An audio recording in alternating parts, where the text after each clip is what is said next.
So what is it that we can learn from Daniel-san and Mr. Miyagi when it comes to growing a business? And why is wax on and wax off so effective?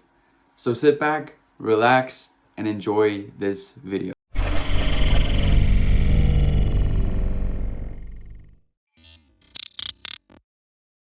So what exactly does wax on and wax off have to do with actually growing your business? So there's a lot of things that it has to do with growing your business, and we're going to dive really deep into that today, and we're going to discuss a few things that we can really take away from Mr. Miyagi and Daniel-san within the Karate Kid. So you might be like convinced that you can't hire other people, or you want to be doing this thing in your business. You want to be actively busy doing the marketing. You want to be actively busy doing the sales calls, because why? It's your baby. It's like you created this thing. You've spent so much emotional investment, so much physical investment, so much cash on actually getting this thing off of the floor. And you might be feeling like you just can't get someone else to do it. You need to be doing this. So why should you kind of like look into buying back your time? Because like the real opportunity cost that we're going to look at here, and you can follow along here, is that specifically what happens when you keep your hands into the business and you don't look at the initial opportunity cost, right? So like essentially, and why do business people hire other people to do essential tasks for them? That's what we're gonna really have a deep dive and a look into when it comes to actually starting your business, or when it comes to actually taking it to like step 2, step 3, and then whatever level of scale you're looking at, right? So like this is a hypothetical example that I wrote up here. So the ticket price here could be anywhere from $3,000 to $5,000. And specifically, if you're looking at hiring 2 to 3 people to delegate the job. So we're going to look at that relationship. Why? Because we're going to look at if you sit and you do all of that work, and we're going to look at the relationship when you just get someone else to help you do the work, and you give them money in exchange for the relationship within the work that needs to be completed, right? So again, in this hypothetical example, if you choose stability, right, over risk, if you choose stability over risking starting a business, what you are doing is that you are specifically working to make a living. Working to make a living. You want to work to make a life. And in this clear example is you're either in this whole situation where you're tired of sitting in traffic, and you're tired of commuting to doing a certain specific something that you don't actually love or enjoy doing, and you're consistently thinking about this future vision of yourself where you're like, okay, you know what? I have this idea. I need to put it to test. I know this can help a lot of people. And then obviously you look at the other side of the spectrum where you've put this idea to the test and you've done the actual work. You've gone through this whole doubt phase. You just put the money down and you started to go. So this can either be 2 situations where you find yourself in, right? But we want to be getting you to working towards creating a life for yourself, for your people, and so that you can do good for other people and not just build someone else's thing, right? And do work that you don't enjoy doing, that you don't find purpose in. So what we're going to look at again is here, like I said, the ticket price. As for an example, a freelancer or video editor or whatever, we're going to look at this now for an example on this hypothetical example. Now this could, as I go through this could be anyone looking to start any sort of business. I'm literally just giving you an example where you have a ticket price or a service price where you charge anywhere around $3,000 to $5,000 for doing that activity. It could be less, but we're looking at that right now here. So we're going to look at the costs of goods sold here. So again, in this hypothetical example, you are a freelancer with some sort of skill, or you are a business person with some sort of like skill that you want to provide to other people in exchange for money. You're solving them some sort of a problem. So again, here we have the cost of goods sold. So this is specifically you now going out, sourcing 1 or 2 other people that can help you do this job, right? Now that could be anywhere from $1,000, it could be $800, but we're looking at $2,200 here, right? To hire other people to do the work that you need to be doing, right? So then the gross profit here, again, we're looking at a ticket price of $3,000. So you take your cost of goods sold minus the 2,200, which gives you around $800 gross profit, and that's not net, right? So now we're going to look at the free time you have throughout the week and the time you have actually invested in doing the thing. So again, in this hypothetical example, how much time do you have to spend specifically doing it yourself, right? So let's say, for an example, the work is specifically around 20 hours of work for you to finish this initial job, whatever it might be, right? You could, like I said, you could be a freelancer doing this job. This could be anything from building a website to a content creator, to a videographer, to a fitness trainer, to a coach, to anything really specifically service based, where you either have a product or where you have a service that you're rendering to someone and helping them better their lives and making a difference. So again, what else could you invest your time into the specific growth of your business? Where else could that be, right? So specifically, you have the 20 units of energy and time that you need to exert into a direction. So let's think of some things that you can do to actually grow your business. So this could be things like marketing, website, cold outbound prospecting. This could be sourcing and scouting for freelancers or people to help you grow your business, right? You can learn a new skill. You can do a course. You can go to a networking event. You can do like these webinars. You can attend webinars. You can go to public speaking events. You can do some vision casting, right? Quote unquote, something that you can bring into your life. It's a video we can make it on a different time. It's kind of like something you can install where you always do this vision casting like process. If that's something you guys want to allow me to get into, or just let me know in the comment section below and I will. So, because that's super important if you are an entrepreneur or you aspire to be an entrepreneur. That whole process is so important because you need to know where you're going. All right, so and then you could be doing courses, right? You could be getting a mentor. You could join a community. You could teach other people for free. You could just start getting involved with this whole process, right? And then you could look at something like processes, systems design, business operations. So now, okay, business development, right? So what are a few things that you can look into growing your business? You could look at onboarding. You could look at the initial onboarding phase sessions. How can you make it smoother? You could look at some market research. You could look at competitive analysis. What are other people in your industry doing that you can do better than them? But you need to be aware of what they are doing, right? So then you look at personal development. Now this could be anything in the lines of like gym time, running time, me time, yoga, whatever it is, right? This could be family time, time in nature, going for a walk, going for a hike, right? All of these types of things, whatever it is that you enjoy. Go and play some golf or whatever. I know I like golf. So anyway, so we're going to assume you are working an 8-hour day, right? Now, to get like some money, in order, obviously you work to get some money, to pay some bills and to work on your thing, or, if that's what you aspire. That's kind of like the decisions that you will make. If you don't have capital from someone to start your business, you will need to figure out ways on how to actually get this thing rolling, right? So now, like, this leaves you only with the weekends and late nights to work on your vision, on your business, on your thing, right? So let's look at something called the Eisenhower matrix. So you have on the left-hand side here, you can clearly see we have urgent, we have non-urgent here, and we have delegate and we have delete. Now there's multiple different ways and you can set up this Eisenhower matrix. And this could be in a form of busy work, like specifically work that you need to schedule, and it's work that you can ignore and work that you can plan into, right? But we're gonna work on this thing here. Now, dependable on how you set it up, you can either have to push this initial activity to the left-hand side, or you need to push it to the right-hand side, dependable on how you set your Eisenhower matrix up.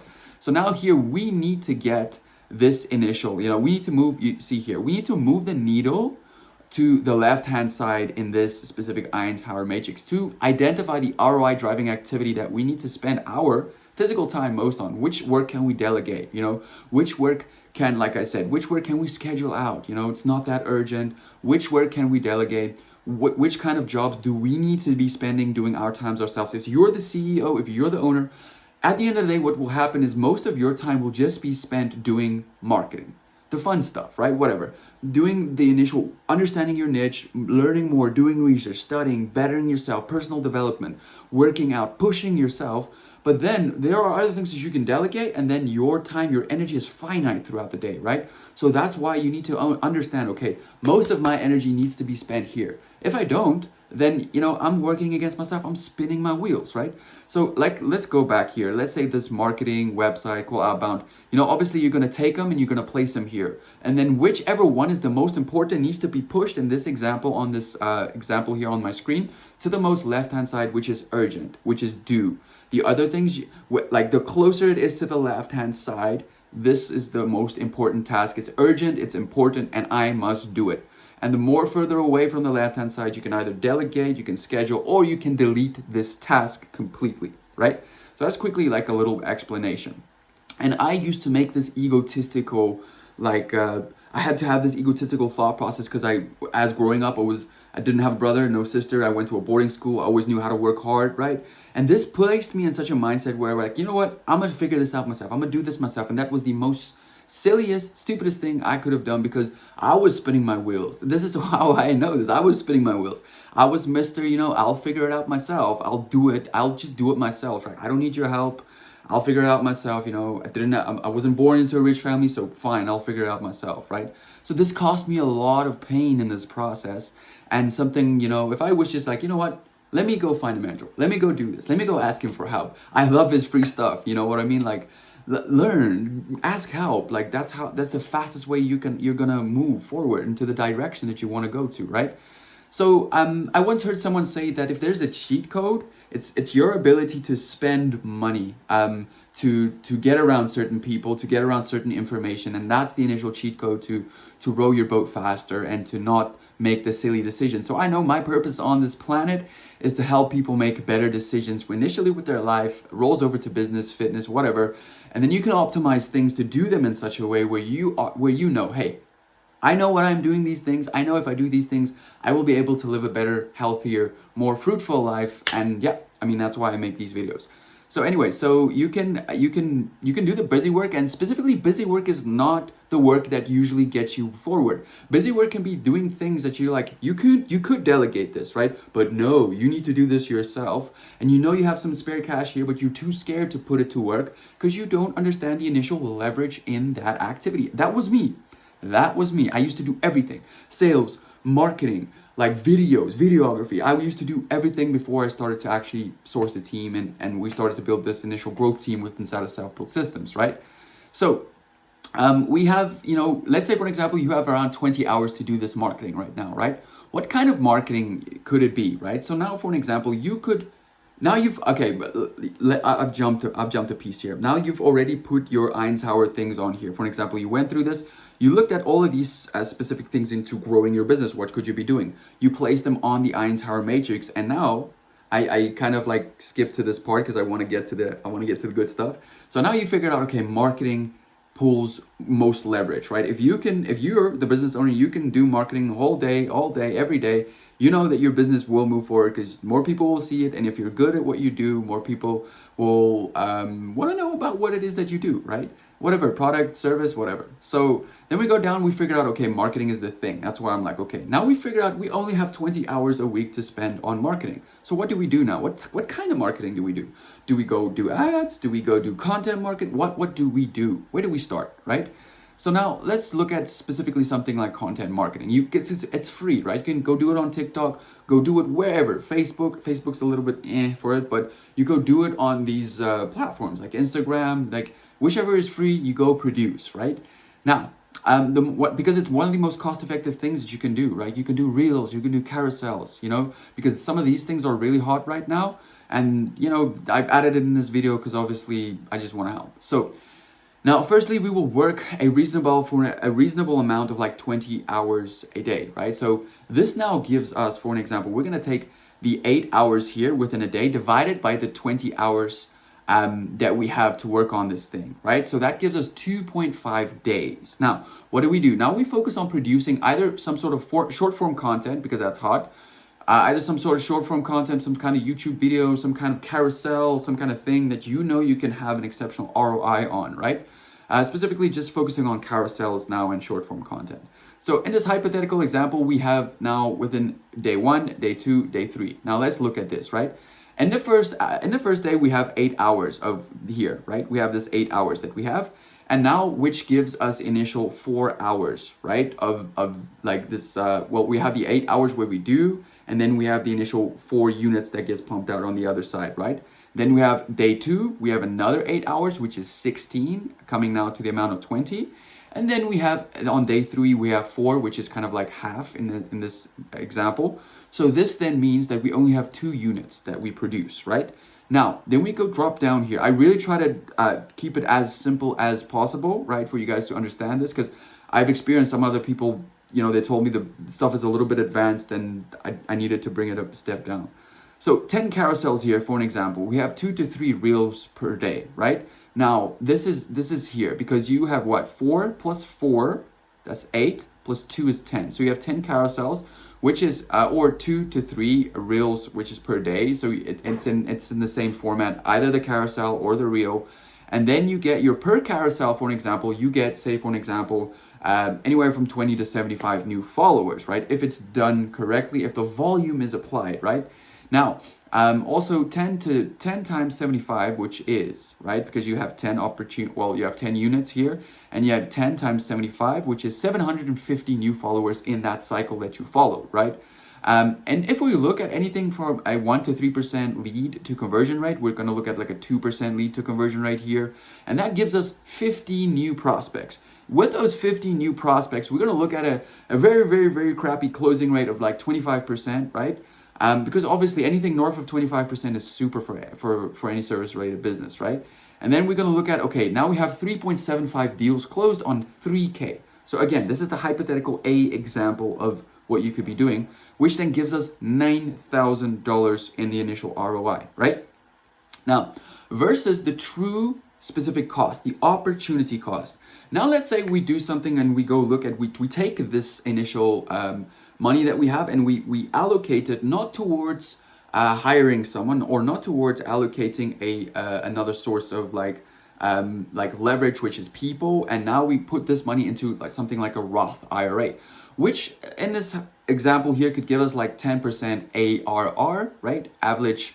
It's an average return, like on the yearly span of things. So for an example, you get this 10% ROI, right? Like if it's a yearly, or now we're breaking it down to a monthly. So for an example, let's say we get this 10% ROI on the $220. So because you have the 2,200, 10% of that gives you specifically the $220. So you then have the 2,200 plus that initial 220, which then gives you $2,420, right? So let's look at the two differentiating relationships. We have the 9K, which is A, and we have the 220 a month, which is added on your little investment on the Roth IRA type of situation, right? So which one would you pick, right? I mean, which one would you pick? I know which one I would pick. So, you didn't really get anything from this. You didn't learn a new skill from this investment. You will have to apply a lot of time. You have to apply a lot of like different investment strategies, or just consistency in making this thing grow. And once when you're 60 or 70, you can be like, you know what? Yes. Oh, we don't want that, right? We want you to be able to understand how to get the most efficiency, how to optimize to get your thing going. So now we look at a little method technique taught by Dr. Hallsmith here. So he calls this the triple P method, right? So now this is how the first time I was going over this stuff, I was like, okay, this is how you learn a skill. This is how you get better. So in understanding it in really like a layman form, what we do is when we get introduced to something, right, there is this source of practice that we need to engage with. Because it will be everywhere. You will be like this drill, that drill, you need to do this, understand your activities here. Then we go over to processes. So your processes is to put them together and make it a whole. So if you initial intro to the thing, the practice, then you have processes where you engage with it. Then you have play and flow. Because when you get to the play and flow section here is your ability to take this information and make new things about it. Start creating, start being the creator you're meant to be, and start helping other people, creating fun things and just doing what you love to do. You know what I mean? Whether it's a sport, whether it's like really creative processes, whatever, designer, architect, it does not matter, right? So let's take a sporting example here. Now, because it's an easy example I can give you guys, because like, if you enjoy sport or you know sport, you'll understand. So you can have, like, for an example, kicking drills, right? Now, you can have kicking drills, you can have nutrition, you can have like these gym related things that you need to start understanding. And then, you know, individually, like, they won't make sense in the beginning, but with time and combined understanding, it all starts to, like, boop. I'm like, yeah, man, I get this. If I do more of this, if I spend my time here, I'll get some bigger guns, you know what I mean? Or if I, like, whatever, you know, if I do this drill, I'll be a better kicker. If I do, you know, these things start clicking in your mind, and you start being able to connect these patterns with each other, and you'd be like, okay, I get it now. I need to do a bit more of this. And that's why they keep telling me hard work, right? So now, for an example, making so much sense specifically to for you to do the practice drill, because the more you do specific actions of it, the better you get, right? Effective practice. Now let's look at a movie example here. We have Karate Kid, right? So specifically, what, you know, does wax on, wax off? What does that teach us? What, because wax on, wax off has nothing actually to do with karate, but it has everything to do with getting you to understand process-driven activities that will lead you to be able to do the boring work, do the work, to get you to get into flow, to understand that which your activities, which ones should you be doing to optimize for a certain thing. And this then leads to you to get to the play flow phase, right? Once you're in flow, once you're in play, then you can start being like winning the whole tournament, like within the movie Karate Kid. And that's just like, you know, because Mr. like Miyagi told him, do this, paint that, do this, and he's like slapped him here and like, you know what I mean, like. So I'm like, that's whole process of your master teaching you these things, right? And yeah, I mean, like, that's when you're dealing with people who don't know what they are doing. They all just want to jump straight to play, right? Because they kind of think they get it. I was the same. I was that person. Anyway, so let's look at some things here that you can use. We call this the alchemy flywheel, and then obviously this leads to building a really, really strong brand. So essentially now the roles that we should be looking at. Where should you be spending your time, right? We have like 20, this is a wheel, right? It keeps rolling. Without one of these pieces, you don't have a wheel and it won't work. So we have pricing, we have leadership, we have marketing, we have sales, we have business operations. Now here they are split 20-20-20, because in the beginning you have to pay attention to everything, but you have to understand where most of your energy should be lying, right? So if you have one of these missing pieces, you should be focusing on number 1, leadership. Number 2, marketing. Number 3, sales. Number 3, pricing. Number 5, operations. And no like specific order. I'm just saying those are the things you need to be paying attention to get that wheel rolling. And the more you pay attention to them, the more energy and effort you can put into them, the more you will start building a powerful brand. And yeah, it's a rollover effect, that flywheel effect, right?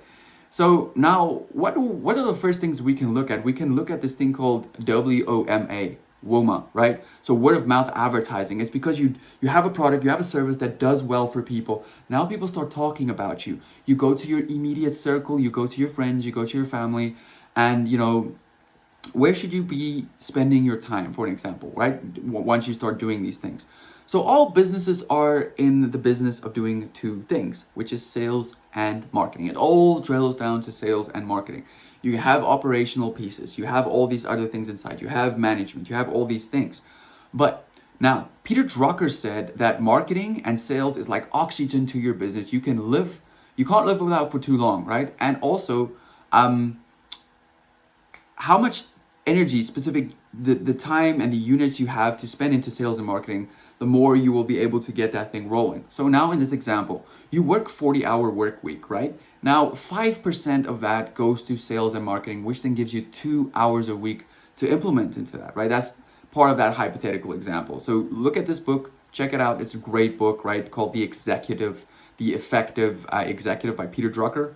And specifically customer service is specifically the act of you going out of your way, not normal sending emails to people after they've onboarded and saying, hey, great job, well done, thank you for trusting us. No, it's going out of your way. It's getting like weird, doing like all sorts of what people would find as weird, but going out of your way to make that person feel a part of what you do and to make them feel special, right?